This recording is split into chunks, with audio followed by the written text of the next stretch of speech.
So, galaxies. What's a galaxy? Oh, hang on here, Mr. Newick. I need to go to these notes here. This has the pictures. Lesson 2, galaxies. It's a group of stars, gas, and dust.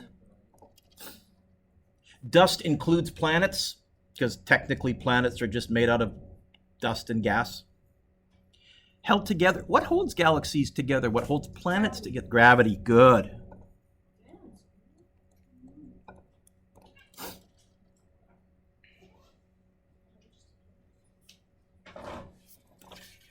We are part of which galaxy? Milky Way. We are part of the Milky Way galaxy. Wait, what?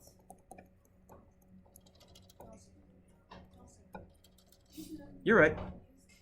Milky Way galaxy. Why is it called the Milky Way? If you've ever been in the interior or far away from any cities late at night, you can see this almost cream-colored band of stars. What you're actually looking through is the edge of one of the spiral arms of the Milky Way, and it runs all the way along the sky. And so poetically, we called that the Milky Way because it looks like the cosmos spilled some milk up there. It looks. I saw it from like Campbell River. Yeah. Like near you know where Saratoga Beach is? No, but It's near Campbell River. Yep. Kind of But you got to get away from light pollution. It's very difficult to see. You can also see if you go there at night. You can see in the waves the glowing. Oh, you can see the luminescence? Yeah. That's cool. If you stamp on the sand, if you stamp on the sand, It glows? It glows. Yeah. That's cool. I did that when I was 9. Our best guess is the Milky Way has about 100 billion stars. I can't wrap my brain around the 100 billion. So lots. I'll try later on to give you an analogy for how big 100 billion is, but for now, lots of stars. Well, here's my analogy. This is not in your notes. This is just to get you to think. If a star was the size of the grain of sand, there would be, did I include this in your notes? Yes. There would be 100 billion in a dump truck load. The universe is thought to hold 125 billion galaxies.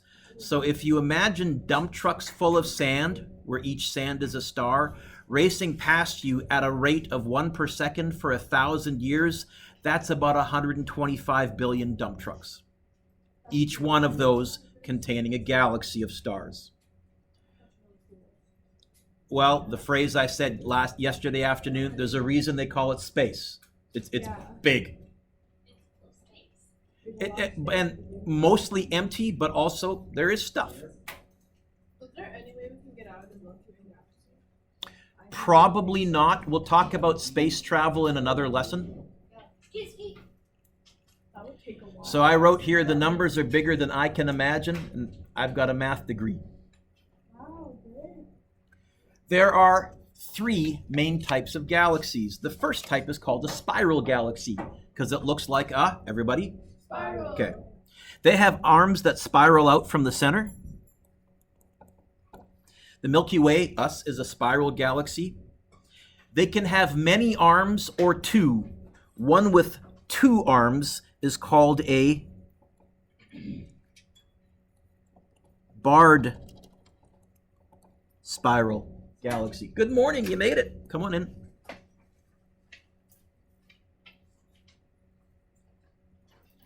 We don't have an actual picture of our galaxy because we can't get a camera out of our galaxy. We have models, but we have pictures of other spiral galaxies.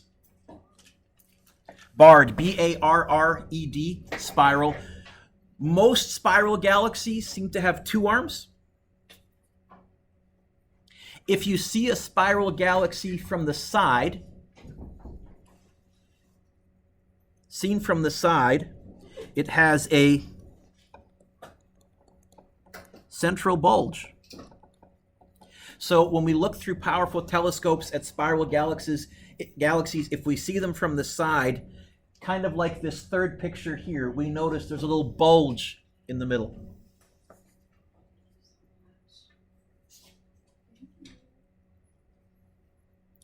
What's the central bulge? Well, the central bulge is the older stars. The arms are,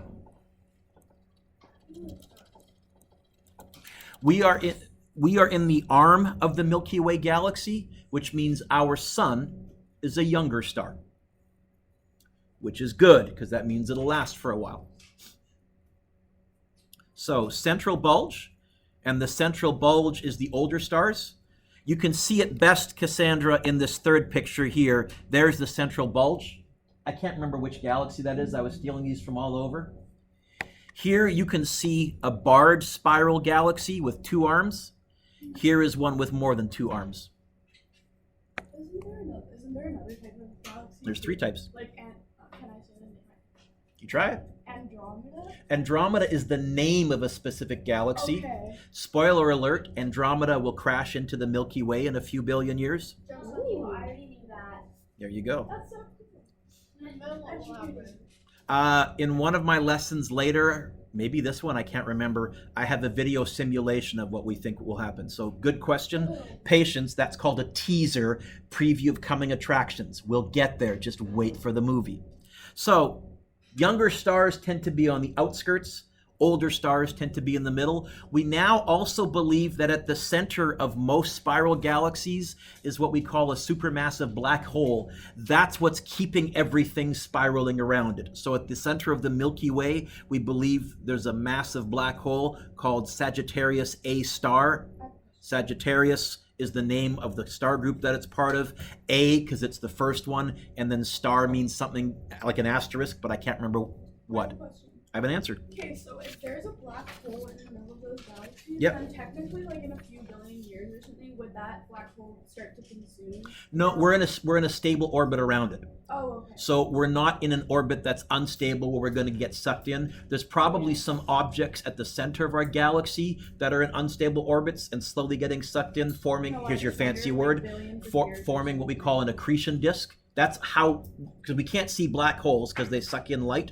They don't let light escape. What we look for is an accretion disk. We look for some debris that's spiraling around nothing. There's got to be something there really, really fast. Hey, we're pretty sure there's a black hole there. Black holes are crazy. What are black You may have seen this on a t-shirt or a poster, right? You are here. It's like a. That's our model of the Milky Way, You'd be able to explain it better. and we're right about there. You would be able to explain it better than me. Black holes? Yeah. I'll do a little lesson on one, but It I haven't. stretches you like spaghetti. What? Stretches you like spaghetti. We will talk about spaghettification.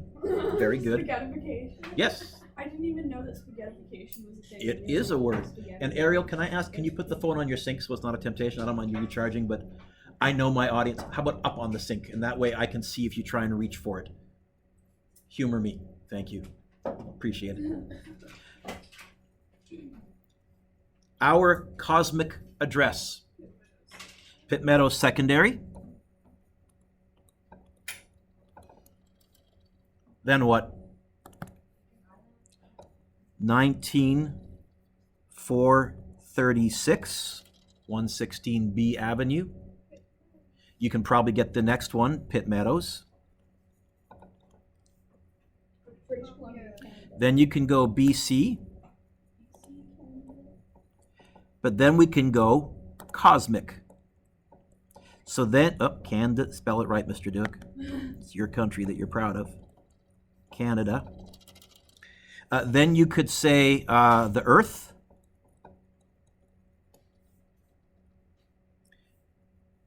Then you could say the solar system. No, it's funny. Then you could say, I'll get back, hold that. Okay. You could say the Orion arm. The Milky Way galaxy.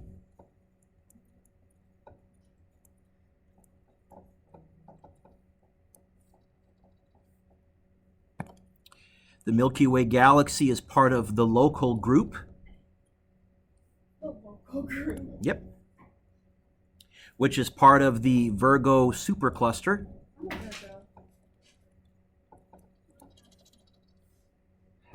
Which is part of. Mr. Dewick, do you put your address on envelopes like that sometimes? No. I bet you you do. No, never. I would totally do that. Now I want to do that from now. But that is our cosmic address. You know, when I was Local, Orion arm. oh, the Orion Arm, Orion. We're part of the Orion Arm. When I was younger, I would like think if I ever had to call 911 if there was a house fire or something, I would always think, okay, I'll be like, I live 11762 195 H Street, Pitt Meadows, BC, Canada, on the Earth in the Milky Way galaxy. So like that was just what I thought. now you can add more to it. I know. I don't Okay. care. What are you guys gonna do? Come to my house. So Trick or treat. I'm enough of a nerd that this always makes me smile. This is your cosmic address. Mr. Dewick. Yes, Sadie. Yeah. Is there more than one universe? There is something called the multiverse theory. There might be more than one universe.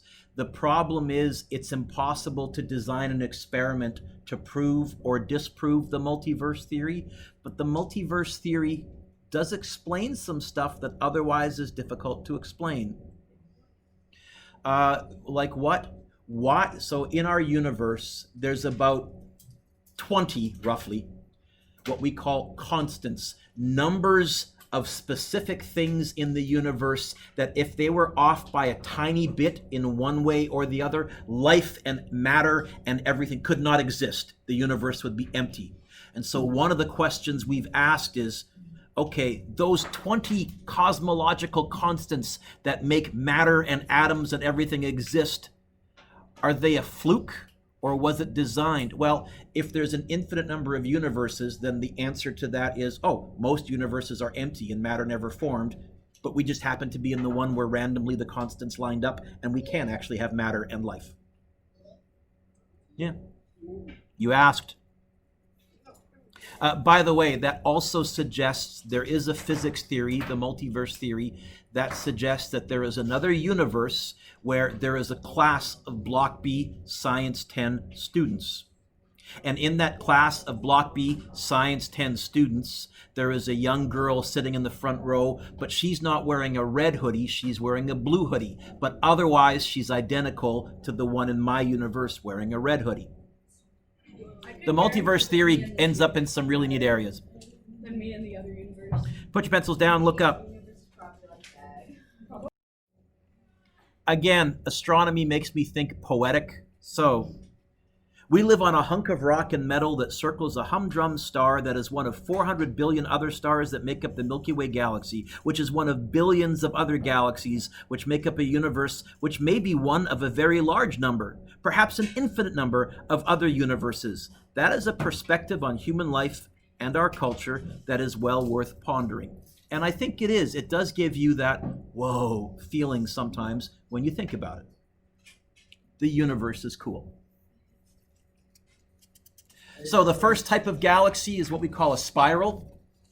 The second type of galaxy is what we call an elliptical galaxy. An ellipse is either a circle or an oval egg shaped. So they can range from the shape of a perfect sphere to they can be stretched out so much that they almost look like a cigar.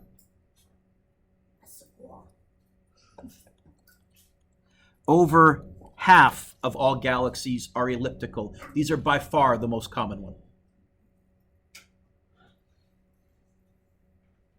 How many galaxies are there? Several hundred billion. Like, Later on today, I'll show you what I'm going to argue is the most important photo ever taken, and I'll answer that question. You're setting up the teasers. This is good. You should be in the movie theater. Coming soon. Okay. Why are more than half of the galaxies elliptical? Well, the largest and oldest galaxies are elliptical. So they were the ones that formed. Kalen's going to put his phone away. Like how about on the back counter, Kalen? Then it's not okay. These are the ones that formed the soonest after the Big Bang. And because they've had more time to form, there's more of them. So there's a picture of an elliptical galaxy. You can see, is it spiral? No. it's like a little circle. Here's a nice close-up Hubble photo of an elliptical galaxy. Okay. It kind of does look hot. We think they form when one galaxy swallows another. We think when two galaxies collide and get all wrecked, slowly, eventually, over billions of years, they'll coalesce into a roughly elliptical shape. Do you think that'll happen after our galaxy gets swallowed up in billions of years? I have a video that will show that. I'm not going to answer that yet. I'm getting I know. previews. Here is a picture that the Hubble took of two spiral galaxies colliding. Wow. Okay. Now, again, this is going to take hundreds of millions, probably billions of years, but you can certainly see, okay, these galaxies are moving towards each other. Mesa, can you get off your phone, kiddo? Okay, but still. Rafa. Yep. Is Edwin Hubble a Hufflepuff? Nope. Good. That could be a school named after him, though, or whatever. Yep. Hufflepuff? So, spiral galaxies, elliptical galaxies. We are on a collision course with our nearest galaxy neighbor, Andromeda. Here it is. You wanted to see it. The third type is kind of a wishy-washy type. Spiral, we have. Elliptical, we have. And then it's sort of the rest. They're irregular. They are neither spiral nor elliptical. Really, it's anything that doesn't fit into the other two groups. So it's a group of stars and gas and dust that doesn't have a pretty shape. But they give us pretty star pictures. Again, I think those two pictures are nice. Okay. By the way, I'm sorry, I can't get the pictures. I can't do color photocopying very often, so sorry the pictures aren't in your notes, because they should be. Fit or fill? So, fit, F-I-T. This brings us to one question that students often ask. What's the largest galaxy in the universe? Here's the largest one that we have found so far. Put your pencils down, look up. Like life? We'll do a lesson on life. Again, you should be the coming soon. Absolutely. So I said we were going to slowly zoom in. Universe, galaxies, the next star clusters are the next smallest thing if we zoom in from the biggest thing. I don't know how you say that in English. Star clusters. So galaxies also contain clusters of stars. There are globular clusters. These globular clusters are from 100,000 up to a million stars, and they're just held together because they're pulling on each other with gravity, so they're orbiting each other. Typically, they're shaped like a globe or a sphere. So globular star clusters. There are also, oh, I think I got a picture. Yeah, here's a globular star cluster. I don't remember which one this is. I should have listed where I got these from, but I forgot. It's like a really bad Kind of. Okay, but all of these would be orbiting each other. And remember, it's three-dimensional. It's like a crunchy firework. Then there's something called open star clusters, and this is a few hundred to a few tens of thousands.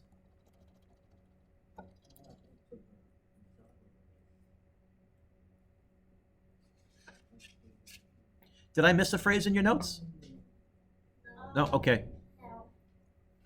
In open clusters, the stars are roughly the same age. By roughly, I mean within a few 100 million years of each other, because on the cosmic scale, that is roughly the same age.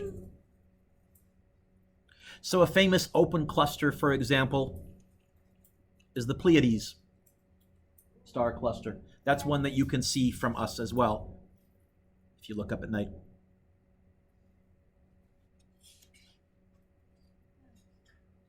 So, galaxies, three types: spiral, elliptical, irregular.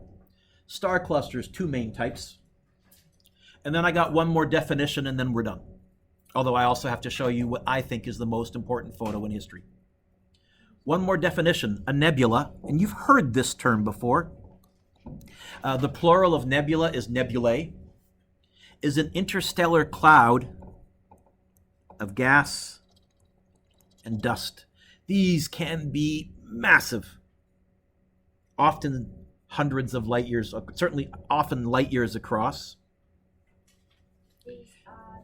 Birthplace of stars and planets. If we go poetic, we like to refer to them as stellar nurseries. That's so cool. And in fact, just a couple of years ago, we found one of these in action. Put your pencils down, look up. One more definition, one more video, and then we're going to hit pause. First of all, what's the most important photo ever taken? I'm going to argue that, but let me give you your final definition first. Did I miss a definition? Did I define? Maybe I forgot to put it in this slide. No, I did nebula. Never mind. One more definition? Okay. Then we're good. What's the most important photo ever taken? I think it's this one.